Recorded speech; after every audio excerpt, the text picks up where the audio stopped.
Voici le tout nouveau fleuron de la filière volaille au Cameroun, implanté sur le sommet du quartier Bakan, dans l'arrondissement de Bamendjou. Une usine industrielle moderne avec plusieurs composantes qui intègrent toutes les étapes de la chaîne de production d'œufs.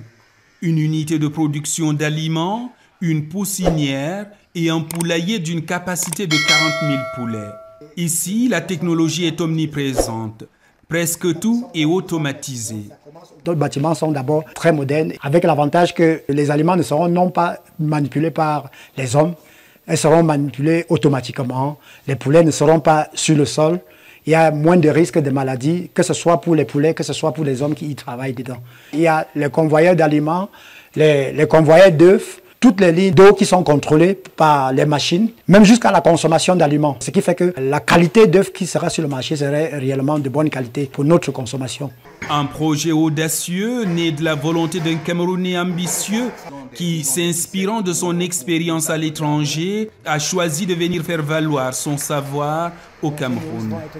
Cette structure est faite pour venir en appoint aux autres éleveurs dans la région. Nous pouvons chauffer non seulement nos poussins, mais nous pouvons également chauffer des poussins des partenaires installés dans la région. Moi, ce projet, je l'étudie depuis 10 ans. Après avoir fait le constat sur le terrain au Cameroun, commencer à visiter les fermes en Europe. Je vais travailler un mois, je travaille à la poussinière, je travaille dans les bâtiments adultes, je travaille au tri des œufs, au calibrage des œufs, pour savoir réellement qu'est-ce que ce type de ferme impose comme difficulté et comment est-ce que moi je peux copier ça et venir implémenter chez moi en sachant que chez moi, je n'ai pas telle possibilité qu'on a en Occident.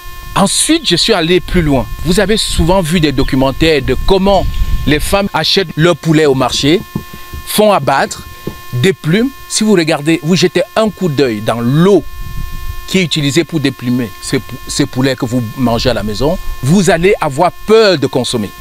C'est la raison pour laquelle, dans ce projet, nous avons également prévu une unité d'abattage.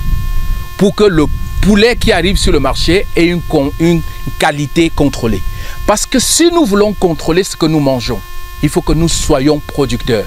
Lorsque nous produisons, nous pouvons imposer les normes de la qualité de ce qui entre dans notre bouche. À quelques kilomètres d'ici, dans le groupement Bameka, se trouve l'usine annexe destinée à la fabrication d'alvéoles. Non seulement on va employer, mais on va rendre nos villes propres. Parce que vous connaissez ce que c'est que les déchets de papier dans nos villes. Donc, l'une des premières options, c'est de pouvoir améliorer la qualité, la propreté de nos villes.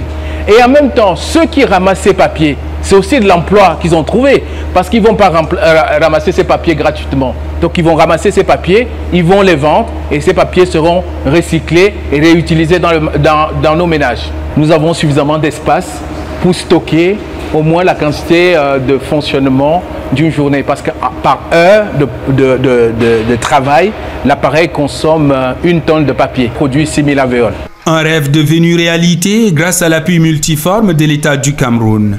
Si vous allez consulter le mercuriel de l'importation de l'acier au Cameroun, vous comprendrez combien coûte la construction d'un bâtiment comme celui-ci. Le ministère, comprenant l'importance de ce projet, a pris contact avec son homologue du ministère des Finances pour motiver par une demande écrite que le matériel importé, tant pour la construction que pour les équipements utiles dans le bâtiment, soit exonéré de droits et taxes de douane. Vous voyez par-ci des locaux des stations électriques, des transformateurs électriques ou bien des groupes électrogènes qui vont accompagner les différents bâtiments. Ces groupes également ont été exonérés par l'État du Cameroun.